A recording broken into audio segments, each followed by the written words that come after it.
Hi everyone, I'm Justin McLean and welcome to this short demo. We're going to take a look at how to use the Python API to connect to a Gravitino server and list available catalogs. The Python API provides a lightweight, scriptable way to interact with Gravitino.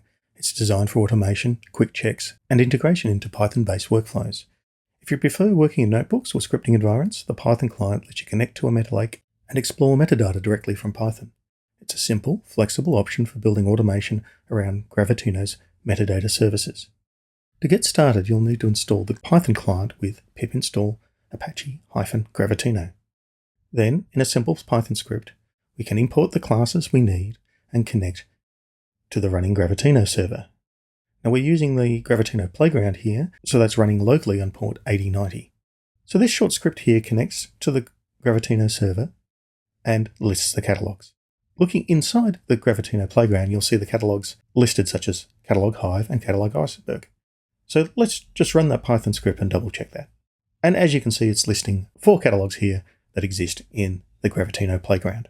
The Python client can connect to Gravitino and fully work with Fileset and Model catalogs.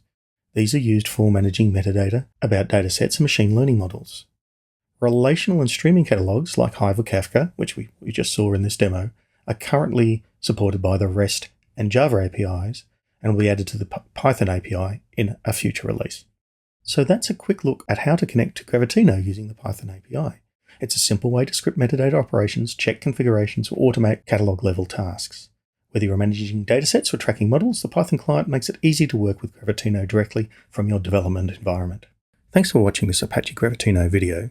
If you want to find out more about Apache Gravitino, either go to the Gravitino website or the Gravitino GitHub repository.